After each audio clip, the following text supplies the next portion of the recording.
Good morning. It's good to see you guys. It's good to have this opportunity to be together, and I love to talk about God. So anyway, you're going to have to put up with that because I'm going to talk about Him a lot because He's a very, very wonderful God that has saved us by the power of His blood. Today, the very special topic that I'm wanting to give is to tell you a story. It's a story of a 1989 intercession. This is being so many years now. I'm speaking to some crowds of people that weren't even born in 1989. And that's always an exciting thing. But this was one of those things. It all started for Kathy and myself, as we all know in this course, in 1975. After a life of being in Christ and in His love and His mercy and pastoring some churches. But it came a moment when we went deeper into the things of God. Don't have to go through those stories again. But that's when it started, and God just kept progressing. So in 1989, we were asked of God to enter into a very special intercession. In fact, this is when this intercession began, and I'll give you a little bit of prehistory on that. In the mid-'80s, God began showing me that there was going to be a great attack that would come against Christianity in a lot of the world. And it was going to be a lot of emphasis on the religion of Islam, and that there were going to be a lot of things that were going to happen. In fact, that one of the greatest threats, I began to say in the mid-'80s, one of the greatest threats that we would ever face would be what happens with the people that are in Islam. And it's not so much the people, it's the philosophy, the ideology, etc. And that was met with varieties of responses. We had a new church at that time.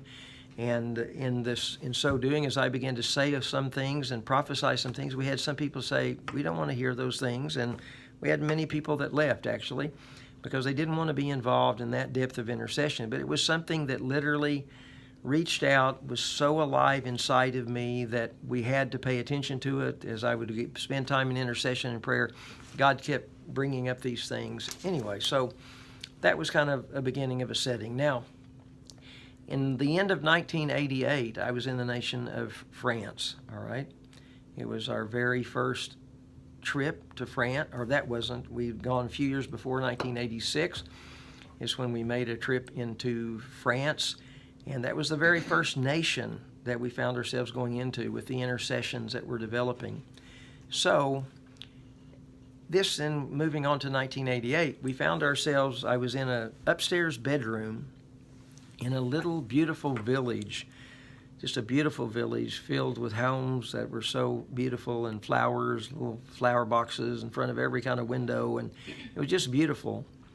But I was in this upstairs bedroom, and one night I was praying, and I said, God, I was just praying for the nations, praying for what He was saying, and some of you know the story. Many of you that may be listening by this will not, but both of our sons are adopted. And God told us that we're to adopt children, not to have children. So it's not that we could not have children, but that we were to adopt them, because He said there's some children that need you and you need them.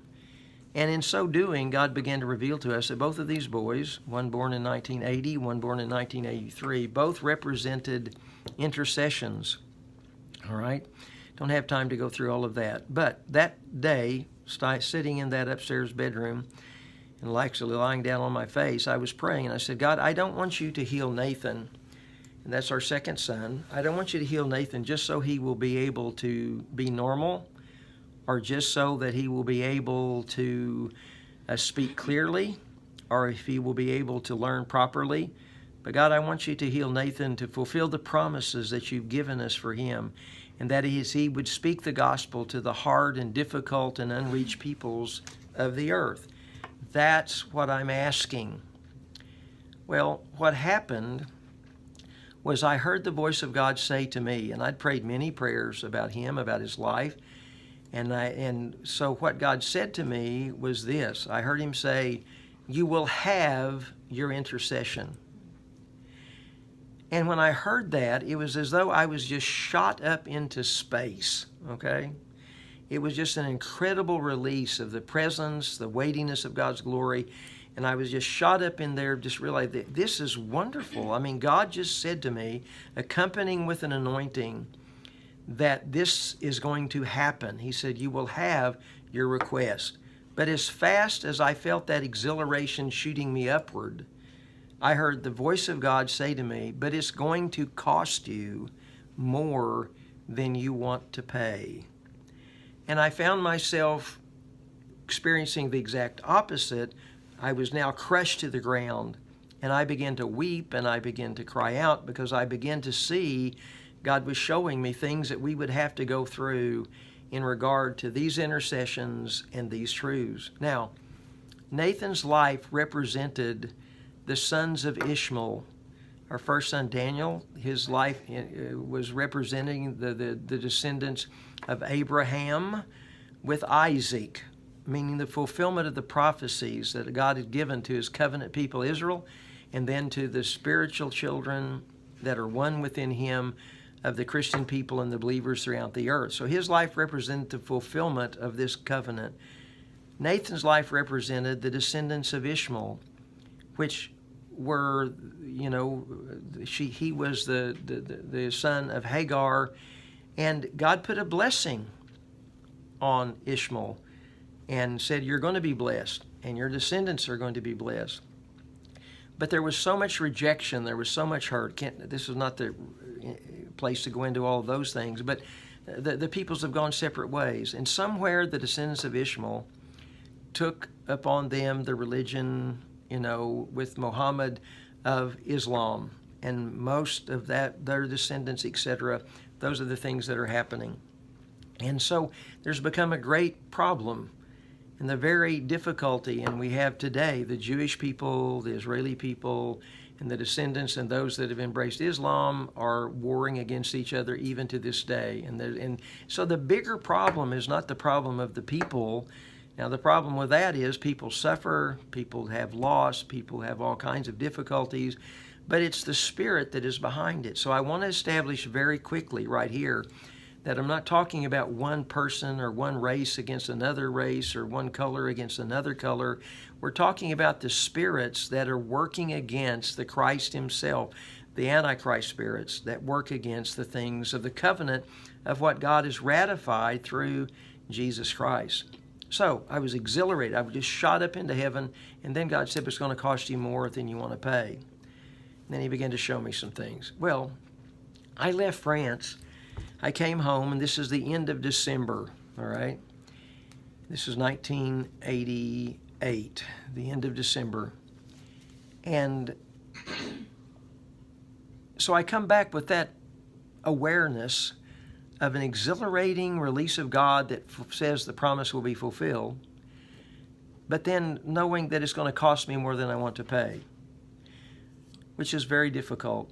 So I began, as we got home, my wife Kathy began to have some little physical problems that didn't seem too significant, but they started occurring. Well, right after I got home, God said it was time to enter into an intercession. And we brought the whole church together and shared these things and said it's now time. And I talked about this for some years. But God said it's now time that we were to touch the Antichrist spirit of Roman Catholicism, and that we were to touch the sword of Islam, and that break the sword of Islam, and that to fulfill and to pray on the fulfillment and the wedding of Judah and Ephraim, of the broken tribes that were coming together. In other words, that all the promises for Israel would come into manifestation, that all the promises that God had given for the descendants of Ishmael would be absolutely brought to, once again, to the Christ, that every Antichrist spirit that would work against the kingdom of God would again be touched, that those strongholds would be broken.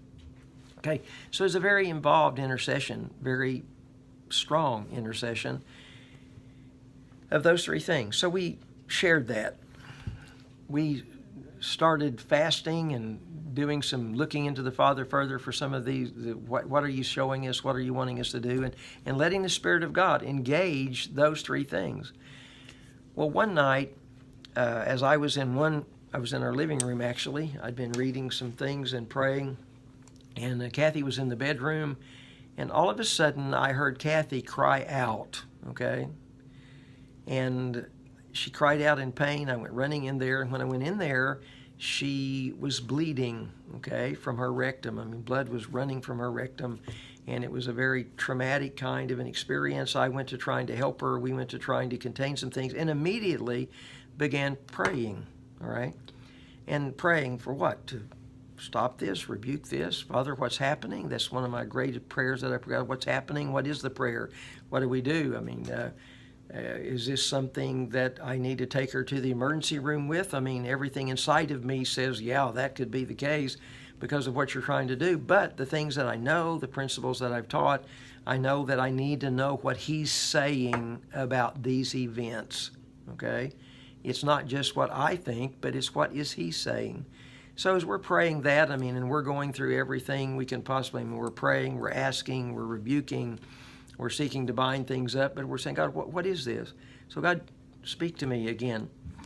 So I start feeling the Spirit of God just start descending in our bedroom, okay? And there's this incredible presence of he was just coming in. I mean, it talks about the weight of his glory. I mean, there was just this weight that started coming into the room. I did not think about going to the floor or bowing, but I didn't have any choice. It wasn't something that was violent. It wasn't something that was forceful, but there was just this presence of God that just began to descend into the room. And as it began to touch my head and my back, I just bent over and I just went to the ground there in our bedroom. And as that presence was coming down, Kathy was now on the bed, and we had towels and blankets and things there. And so as this prayer got right to where the height would be where she was on the bed, the crying out that she was doing with this excruciating pain started diminishing. And as it just kept going, it just was diminishing. And I went onto the ground, and the further it went, when it went past her body and went on past the bedroom to the floor, she was totally quiet. And I'm thinking, God, what is this? What has just happened? I know it's your presence. I know this is what you're wanting. I mean, I know that your presence, you're wanting to be here. So, Father, what is happening? I thought, is this over? I mean, is it already over? Whatever this attack was, have you already touched it? And I do not know how long we were in that position, just with this presence of God in our room. But then I started feeling that presence leave. I started feeling the presence that pushed me and remained with me on the floor. It started lifting. When it got to the same level as the bed again, to where Kathy was, she started again whimpering out in pain. And then as it continued to lift, she went back to that excruciating pain, crying out. The blood was still running from her body, and it was an incredible moment. And I said, "Go, okay, God, what's happening?" So he told me, go back into our kitchen. There was a table there, built-in table in the wall between our kitchen and living room and dining room. And he says, go look at some handwritten notes of Rees Howells. Now, I'd been reading those things earlier, okay, these handwritten notes. And so I had put numbers on the pages, all right? They didn't have numbers, but I had put numbers on the pages. And when God said, go get those notes and look at certain page. Well, I opened up, I pulled that stack of papers out. They were not in any kind of notebook. They were just stacks of paper. And I pulled it out, and I turned to that page, and I looked right at one sentence, okay? I didn't start at the top, start reading through, and God say something, which God can do that, all right? But I looked right at a sentence, and this is what the sentence said. It said, God can only use a man as far as his faith will take him. I'll repeat. God said, or the sentence said, God can only use a man as far as his faith will take him. Now, that's a man, a woman, that's any person of faith. But God can only use a man as far as his faith will take him. My response was, I just dropped those notes to my side, and I said, God, I don't want to play by those rules. I don't want this to depend upon me. Now, all the principles of faith, Kathy's healing all the way back to 1975, all the things that we've been living on, the miracles that we had been seeing, I mean, all of that was there. But I said, God, I don't want it to depend on me. And anyway, then God said this. He said, you don't have enough faith to break this spirit of death. Now, that is the last thing you want to hear if you're getting ready to go into a battle, is for God himself. See, I can go into a battle and go into situations, and situations arise around you, and you go, wow, I don't think I have the faith for this. You can have your own fear, your own panic. But God told me, he said, you do not have the faith to break this spirit of death. Now, in so doing, he then said this. He said, but if you will do what I've taught you to do, I will produce the faith equal to this intercession. If you'll do what I've taught you to do, I will produce the faith equal to the intercession. That's one of the great truths that the Spirit taught Reese Howells, that the Spirit himself will produce the faith equal to the intercession. Then God said, I'm still standing there with those notes hanging to my side. Then he said to me, you're in a race with death. Either death is going to get there first in Kathy's body, or faith will get there first. And all of it, I mean, all of these things that we started coming against, and these intercessions that he had led us into, all of a sudden I realized that those things it was kind of like a backlash, okay? It was kind of like we're attacking them, and they're attacking us. Just like in the parable of Jesus, he said, you know, the word goes out, falls along the wayside, the devil, those birds come and picks it up, and then the snares, the persecutions, those kind of things, like the sun comes and burns it out. In other words, we saw that the devil was trying to steal from us the revelations, the word, and the intercessions that God had given to us. So he said, you don't have the faith to break this spirit of death. He said, you're in this race. So then I realized that, wow, this is probably one of the most incredible intercessions that we've ever entered into. Then God said this to me, because I'm still wondering, do I take her to the emergency room? Do I not take her to the emergency room? And God says this. He said, if you take her to the emergency room, he said, they will not be able to find anything wrong with her. They will have no explanation for what is happening. Further complications will occur, and she will die. He says, if you try to save her life, you're going to lose her life. All right? So you have to lose her life in me. And he said this, you can't pray for her healing. You have to pray for the nations of the earth. In other words, he said, it's not a physical thing. You can't pray just for the healing, because these spiritual powers and principalities are touching her, causing these things. And that power has to be broken. There's no way to alter the physical circumstances that are happening, because it is a spiritual power that is causing it to happen. Well, that was quite overwhelming to think about. That's the kind of battle that you were up against. But God said, no, you can only pray for the nations. If you lose her life in that, then you will find her life. So, the verse of Scripture, and I'm going to read it all, but what came to was out of Luke chapter 9, verses 23 and 24, was this. He was saying to them all, this is Jesus speaking, if anyone wishes to come after me, he must deny himself, take up his cross daily, and follow me. For whoever wishes to save his life will lose it, but whoever loses his life for my sake, he is the one that will save it. All right, now, you guys know, some of you on this video may not know, but you guys know that Kathy is still alive, okay? But that day, and then through the next almost 4 months of intercession, we came to realize that this verse is really true. Before, it was a verse to me. Before, it was something theologically that I knew, that I believed. Jesus said, if you try to save it, you're going to lose it. But if you lose your life in me, then you're going to find it. And a lot of times we think about that, well, living for Him in this life, then when you die, you go to heaven. If you don't find Him now, then you're separated from Him for all eternity. But what God was showing us, He said, no, for my sake, if you lose your life, if you lose her life in me, you're going to find it. Because our lives, years before, and you've heard me say this, but years before, we realized that our whole lives were intercessions.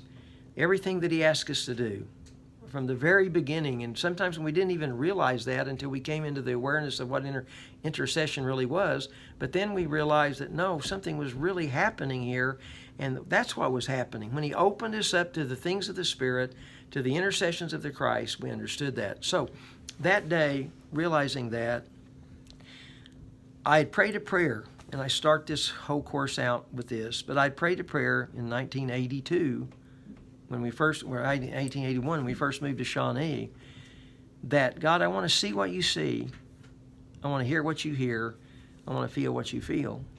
So one more time, He takes us into this further dimension of intercession to where we're becoming totally identified with His intercessions of this is what's going on in the world. And I'll give more insight to that as I go on with this story. So we knew this, and I shared this with Kathy, what I was feeling, and she was in agreement. And we just knew that we had to stand the ground that God had said, that there was no way that we could back away from these intercessions, because it gets back to some things I've said earlier. I mean, we don't want to not obey everything that God is saying. And the life that He was leading us into was incredible. The presence, the anointings, all that He was doing was just wonderful to us. And here He's asking us to step into this. We'd already stepped into it, but we had no idea that we would have to deal with the kind of principalities and powers that were there. In 1986, in our first trip then to France, we were lying in a French home. It was the worst blizzard in 200 years, and it was a very, very cold time. And I was lying there praying, and God gave me a vision. And this vision, He showed me the ruling principality and power over France. And then, of course, I like to fight demons, so I like to overcome those things, because Jesus is putting all those things under His feet. That's a part of what the body does right now. Under His headship, under His lordship, is put those things under the feet of Christ. We're His body. We're putting all of those things under from that standpoint. But what God said to me when He was showing me that, I thought, oh, we get to enter into this. He said, no. He said, don't touch this. This is 85. Story I've been telling you now is 89. In 85, He says, don't touch this, because you don't have the faith. First time I ever heard that. You don't have the faith to break that ruling principality and power over France. He said, I don't need one person to get anointed to go through here seeing people born again. I need leaders, laborers raised up that can plant churches, that can bring the body of Christ into maturity, that can see these things come into manifestation. So you pray for the leaders, you pray for the laborers. Well, that set in motion the next decades, where we've seen hundreds of churches come forth by the grace of God, by the power of God, in relationship with other relationships, building from other relationships, because God sent us in there for the next 20 years. We went year after year, well, sometimes several times in a year, all right, to go in, to deposit in the lives of those individuals. It was an incredible time. And then God keeps raising up more and more people across that nation. Still to this day, the intercession goes on. So, but God said, you can't touch it. He said, this is what so we didn't touch it. I never tried to touch it from 1985 until what I just told you at the end of 1988, okay? And now this intercession runs over the end of December. It runs over into January. And just under 4 months, we find ourselves involved in this intercession with this struggle, with the physical things that started happening. So He just kept telling us. Well, the next morning, when Kathy was unable to come to the school, she was the administrator of the school, and she couldn't come. She was always here. And so what God told me, He says, you just go in there, get school started, but you can't tell people what's going on. All you can say is, when they say, well, where's Kathy? You're just going to say, we're standing on Him who is our rock. That's all you can say. You can't say, okay, this attack has happened. You can't say she's bleeding. You can't say she's in excruciating pain. You can't say any of that.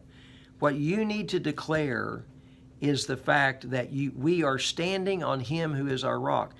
Teacher after teacher, as I would see them, and they would say, well, how's Kathy? I said, we're standing on Him. Let's go, oh, well, yeah, we know that. But what's happening with Kathy? I said, I can't say right now. And so it was a very strange moment, but it did something in us, and it communicated something to our teaching staff and church staff, is that we were going to be unmoved, that we are standing on Him who is our rock.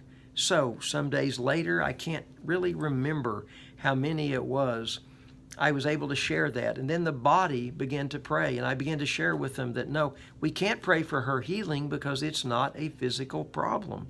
It's a spiritual dimension. That has to be withdrawn. Now, the whole aspect I shared with the story a moment ago, God said, you don't have the faith to break this spirit of death. You're in a race.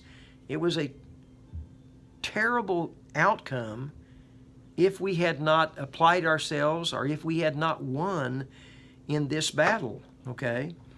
But that's the stakes of everything. So you realize that people are dying, they're going to hell, nations are finding themselves being pulled away from the gospel, kept away from the gospel. So we don't just wrestle with little ideological kind of concepts.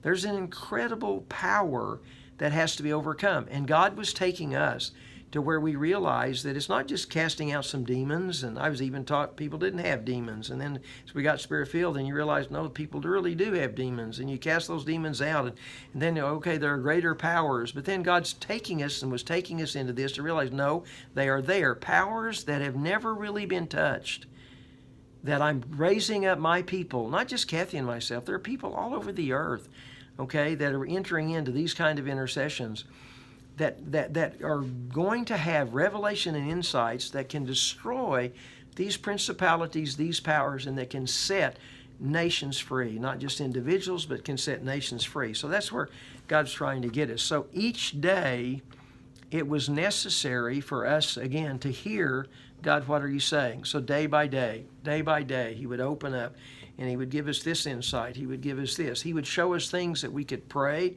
that would somewhat lessen the pain. Okay, but then He just kept showing us nations, all right, the burden. Many of you know the story of how God opened up finally for us to get into the nation of Bangladesh, in the way that now there are people and tribal groups there and villages throughout the hill tracts area that had never heard the gospel, that have now heard the gospel because of these intercessions of not just Kathy and myself, but of our very loving, faithful family of faith people here, at the church, and then even throughout the nations, other people that we began to know as a result of the intercessions to go to the nations, and God began to open that up. So, one night, all right, when she was so sick, I'm going to back up just a little bit. She didn't eat anything for 50 days, okay? And so she's losing weight dramatically. The reason she can't, if she eats anything, she can't get anything to come out. I mean, it's just, and so she's been bleeding. She bleeds off and on. We had to have our carpet replaced in our bedroom, our bathroom area because of it was a very difficult emotional time. Now, one of the things that I had been saying, all right, in sermons, when I would teach here or any of the nations that I would go to, I said, we are being brought to a place, and we need to get to a place in faith that we can look at death in the face, stare at the face of death, and be unmoved. Okay? Now, I was something I was just sensing, and I would say that. I would say it no matter what the sermon was, somewhere in it, because most of my sermons are about faith or hearing God or this warfare, the righteousness of God, God changing us into His image. So I would say, look, we have to have enough faith that we can look, because I said we're going to have people in nations all over the earth. They're not going to have sometimes the kind of medical care, scientific technologies that a lot of people have. So we're going to have to be able to look at death and realize that, no, we have the greater authority and the greater power. I would say that. I did not have any idea. I knew what I was saying, but I didn't have any idea I would be so attacked on that declaration. Is it a true declaration? Yes. We have the authority, we have the power, we have the understanding of what God is wanting, and God wants us to get in those positions. So many times when she would be suffering so intently, and I will not go into some of the graphic things that were there, but she would be suffering so intently. I mean, my emotional humanity wanted to scream and run, okay? I mean, it would be overwhelming to me, because to watch somebody that you love, like I love Kathy, to suffer at the level she is, knowing that even if you take her to the doctor, that they're not going to be able to find anything, and because you have to touch the power that's doing this, okay? So that was difficult. So one night I was praying, and I would spend a lot of time praying, and by this time our two boys, our oldest son Daniel was 9 years old, and would be 9 years old. This was 89, and following this in the summer, but he was basically 8 at the time, and our son Nathan was 3, okay? And so by this time they had gone to their grandmother's, because Kathy was suffering so much it wasn't going to be good for them to be there with her. So they went to be with her for a period of time. And so one night I was praying, and God said to me, I want you to read the 23rd Psalm. Well, I thought, I don't want to read the 23rd Psalm. The 23rd Psalm is the one that everybody reads at funerals. You know, that's mainly the identification. It's not just a funeral psalm. It fits into that, but it's a song about God leading us and guiding us and directing us. And even we walk through the shadow of death, everybody goes, well, you die. Well, no, you can walk through the shadow of death and not die, all right? But anyway, my first response was, God, I don't want to read Psalm 23. I don't want to go. I don't want this thing to get worse. And God said, no, you read 23rd Psalm, because it is going to get worse. Well, that's the last thing I wanted to hear. I didn't want to hear what I heard early on. I didn't want to hear this. So I opened the 23rd Psalm. I start reading it. And God says, as I'm reading it, get to the valley of the shadow of death, he said, Kathy's getting ready to go into a coma. Later, we had a medical doctor explain some of that to us. But the realization was that he said, this is getting ready to happen. It was frightening. It's some of these things, like I'd like to say, well, I've always had faith. I never have doubt. I never have fear. You're overcome with sometimes these emotions. God, I don't want her to get worse. He said, but she is. And he said, anyway, he warned me of that. Several days later, I came home at a lunchtime from the office, and when I walked into the house, all I could sense was death. I couldn't even make myself go to our bedroom, okay? I just had to walk the floor praying in the Spirit, saying, God, you told me, you warned me, I feel death in the house. So all of a sudden, I am face to face with death. And then I get up enough courage by praying in the Spirit, and the Spirit edifying me, remembering the things that God has said, that I go into our bedroom, and there she is, totally unconscious, ashen in color, lips are blue. She just looks more dead than she does alive. And I go over there and I start talking to her and shaking her, and it takes me quite a while to bring her out of it. Of course, I'm praying, I'm rebuking, I'm binding, I'm standing against, I'm praying for the nations, because I'm fighting against death. I'm fighting against these things that are overcoming nations and people that are sending people to hell. And this is what God is wanting. So finally she comes to, and when she comes to, she comes out of that, she says, Sam, she said, this is horrible. She said, the darkest dark started overcoming me, and I couldn't stop it, Well, she was aware of what God has said. There's other things about this. I don't have time in this session to say some other principles about this. I'll do that in the next session. But she came out of that. We began to pray. We shared together further things. We prayed for the nations, okay? It wasn't like, oh, God, stop this. No, we prayed for the nations.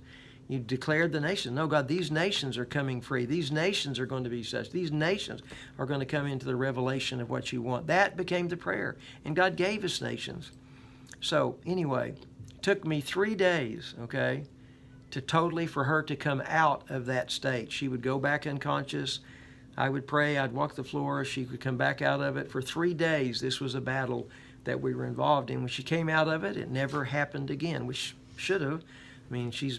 Ultimately, she will have been 50 days without food somewhere don't remember the chronology of what day that was when that happened, but here we were knowing that no, this wasn't about us, and that we knew that the only way to possibly save her life was to lose her life in the intercession that he had given us. It was the intercession for the nations.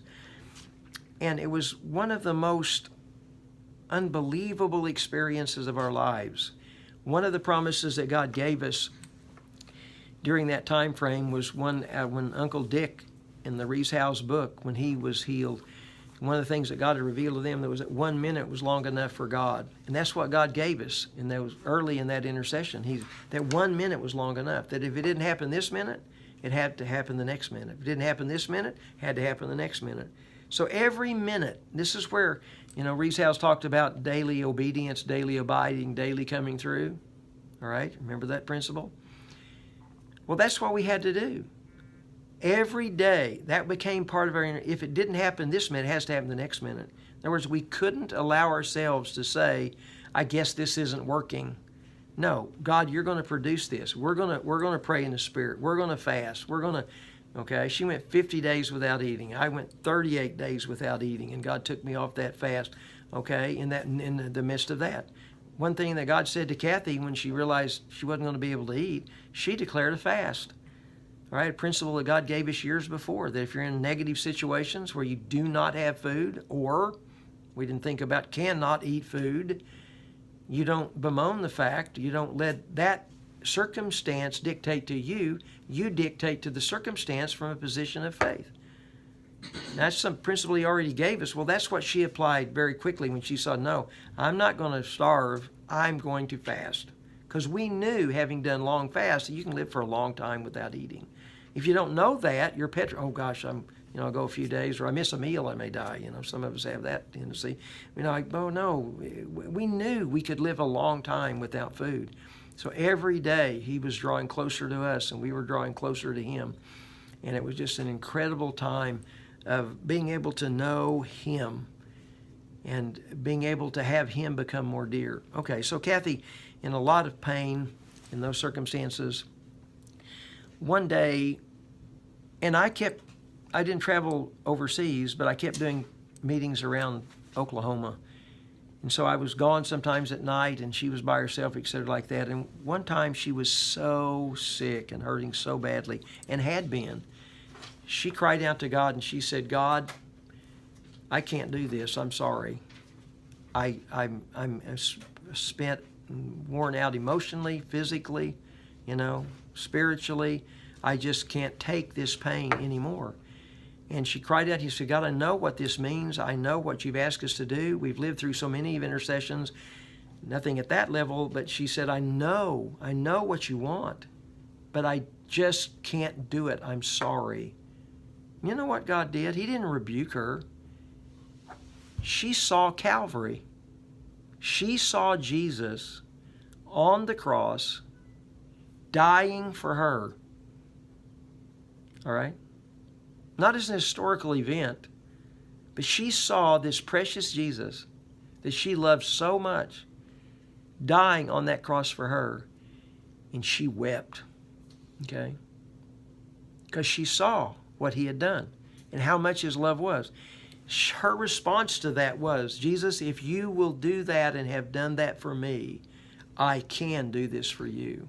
She never cried again in the midst of some incredible suffering, incredible moments. She found herself absolutely touched by that further understanding that this is for Jesus. This isn't about me. It's not about my suffering. It's that Jesus has asked this of us, and we had signed on many years before to say, God, we just want to do what you want us to do. You're never going to ask anything of us. You've heard me teach that principle. You're never going to ask anything of us that's not your perfect will. Now, the devil may do some very dastardly things. That's what was happening to us here. Those principalities, those ruling powers exhibiting and releasing and exerting their powers was and to be overcome by the power of Jesus Christ. Okay, I'm going to have to cut this short at this moment, but there came a 1 minute is long enough for God. 1 minute is long enough for God. I want to end it by saying this at this moment. There came a moment when God absolutely reached down and touched Kathy, and she went in 1 minute from being totally debilitated to being totally raised up by the power of God. I have to finish the rest of this story, so we need to cut this video right here. But so stay tuned, and gosh, I guess we'll have to finish the next one next week, so you guys will have to live in great anticipation of what comes next. But good news is God did it. Bad news is it wasn't an easy journey, but he was very, very faithful in the midst of those things. And I thank him for his goodness, for his grace, and for his mercy. And he is a loving God that cares so much for every one of us. Thank you.